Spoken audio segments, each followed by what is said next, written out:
In Reformed theology, we distinguish between the general ministry of believers and the specific office of pastor. All Christians are called to serve God and others, using their gifts for the good of the church and the world. However, the pastoral office carries a unique authority and responsibility, entrusted to qualified men. This distinction does not imply that one calling is greater than the other. Rather, it recognizes the God-ordained structure and leadership within the church.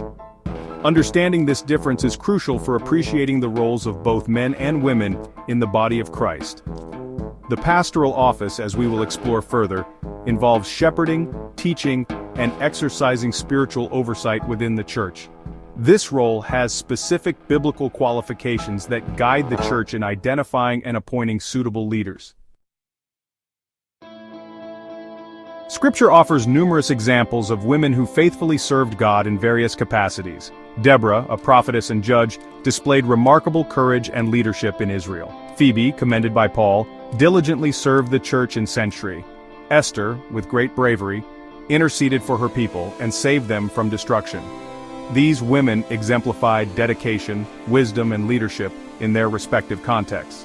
They used their God-given gifts to impact their communities and advance God's purposes. Their stories inspire and encourage us, demonstrating the vital role women play in God's kingdom. However, it is crucial to recognize that their significant contributions should not be misconstrued as holding the pastoral office. While they provide powerful examples of faithful service, their roles differed from the specific qualifications and responsibilities outlined in Scripture for pastors. The Apostle Paul, in 1 Timothy chapter 3 and Titus chapter 1, provides clear instructions regarding the qualifications for overseers, pastors, or elders.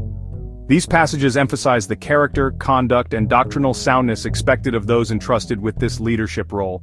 1 Timothy 3 verses 2-7 highlights qualities such as being above reproach, the husband of one wife, temperate, self-controlled, respectable, hospitable, able to teach, and not given to drunkenness or violence.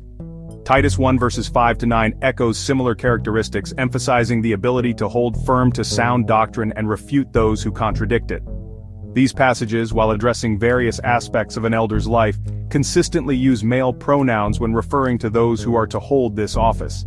This consistent use of male language, along with the requirement to be the husband of one wife, points toward the pastoral office being specifically designed for qualified men. The Reformed understanding of the male-only pastoral office stems from a high view of Scripture and a commitment to biblical complementarity. This view acknowledges the equal value and dignity of men and women, while recognizing distinct roles ordained by God within the church and the home. This position is not about limiting women, but about being faithful to the pattern established by God in Scripture. Just as God created male and female with distinct roles in creation, so He has ordained distinct roles within the church, reflecting His wise design for order and leadership. While some may interpret these roles as hierarchical, Reformed theology views them as complementary, each role essential for the healthy functioning and flourishing of the church. This understanding seeks to uphold the authority of Scripture and promote unity and order within the body of Christ.